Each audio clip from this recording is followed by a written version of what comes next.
లేపాక్షికి దాదాపు 20 ఏళ్ళ కిందట వెళ్ళినాను. కానీ ఒక చిన్ననాటి అక్క నన్ను ఆమె 30 ఏళ్ళకి కలుసుకున్నాను. ఆమె తక్కువ పిలిస్తే ఆమెతో పాటు అక్కతో పాటు వెళ్ళినాను ఈ లేపాక్షి క్షేత్రాన్ని. రావణాసుడు సీతమ్మ వారిని తీసుకెళ్తేటప్పుడు జటాయు అడ్డుపడితే జటాయు రెక్కలను తన ఖడ్గంతో రావణాసుడు నరికేస్తాడు.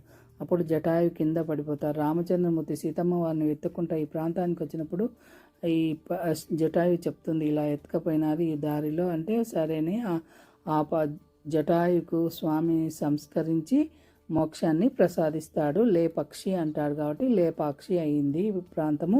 ఇక్కడ నందీశ్వరుడు ఒకే శిలలో చెక్కినారు. ఇక్కడ కీర్తిముఖుడు ఉంటాడు. ఈ నందీశ్వరుడి కింద గంట ఉంటుంది. గరుడు ఉంటాడు కూడా. ఇక్కడ గరుడు ఉండి కీర్తిముఖుడితో సహా ఉంటారనమాట ఇక్కడ స్వామి మెడలో. ఇది అద్భుతమైన లేపాక్షి స్టోరీ. ఇంకొక 3వ ఎపిసోడ్ కూడా వస్తుంది నెక్స్ట్. అందరం బాగుందో, అందరూ ఆనందంగా, సర్వేజన సుఖినో.